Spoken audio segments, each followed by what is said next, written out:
You want me to check the score? Okay, sure. I'm generally a non-confrontational person, but this moment was definitely peak petty for me.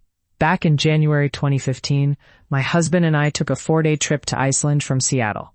We found some great winter vacation packages with Icelandair, something we decided to do before starting our family. As a huge sports fan raised in the Seattle area, I was excited when the Seahawks advanced to the NFC title game against the Packers just days before our trip. I knew I had to find a place to watch the game, so I started searching for bars in Reykjavik that would be broadcasting it. We arrived at one bar early, worried it would fill up. It was already bustling, but we managed to snag a table with some fellow Seahawks fans. By kickoff, the place was packed. Half Seahawks fans, a mix of neutrals, and a handful of Green Bay fans. Everyone was pretty chill, sharing friendly banter. But then a group of college-age guys barged in, decked out in Packers gear, and squeezed themselves in right by the door. They immediately began to stir up trouble, loudly taunting us every time the Packers made a good play.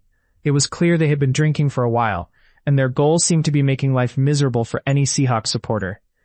If you remember the game, it was a tough first half for us. Russell Wilson threw multiple interceptions, and it felt like we were getting crushed, even though we were only down by 10 at halftime. Every time we dared to cheer, one of those obnoxious Packers fans would yell, "Scoreboard! Scoreboard! What's the score? Check the score." As the second half progressed, the Seahawks slowly started to climb back. But every cheer from our side was met with that same taunt.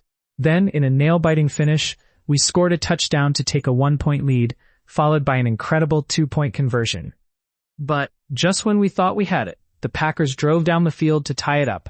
When the Seahawks scored a touchdown on the first drive of overtime to win the game, I nearly passed out from excitement.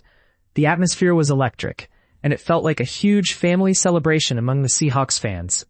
I had stopped paying attention to the obnoxious guy, who had gone quiet as his team fell apart. As we squeezed past the group of disappointed Packers fans to head outside, I couldn't resist the opportunity.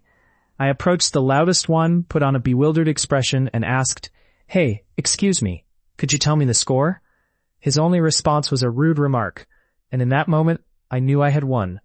I still have a great photo of our Iceland Seahawks crew holding a 12 flag outside that bar, snow beginning to fall, and huge smiles on our faces. Now, here's hoping the Seahawks prevail this weekend to erase what happened after that.